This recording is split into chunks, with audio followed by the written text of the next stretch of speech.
L'église a été construite donc en 1661. La chose que l'on remarque toujours lorsque l'on rentre dans ce bâtiment du XVIIe siècle, c'est l'absence de piliers.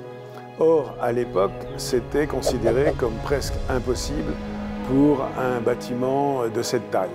On a donc une nef extrêmement majestueuse, très impressionnante. L'objectif, c'est de ramener ce bâtiment dans son état de construction. Le chantier dépasse les 5 millions d'euros. Ça a donc été divisé en 3 phases.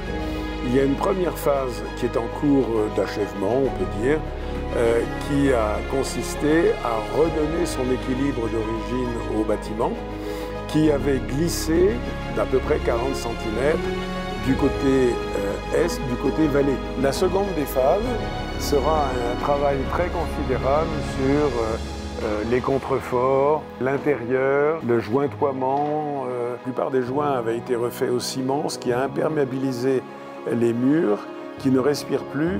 Et donc on va refaire un jointoyage complet à la chaux, ce qui permet les échanges à la fois d'air, de température, d'humidité.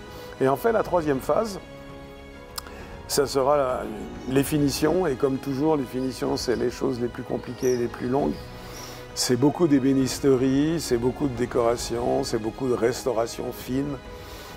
C'est un travail très complexe également sur l'électricité, sur l'éclairage. Les 2 premières phases sont parfaitement financées.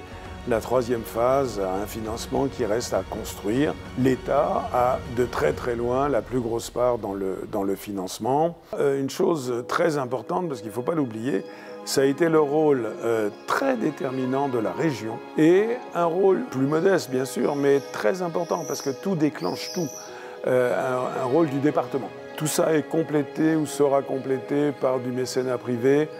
C'est assez décevant, il faut bien le dire.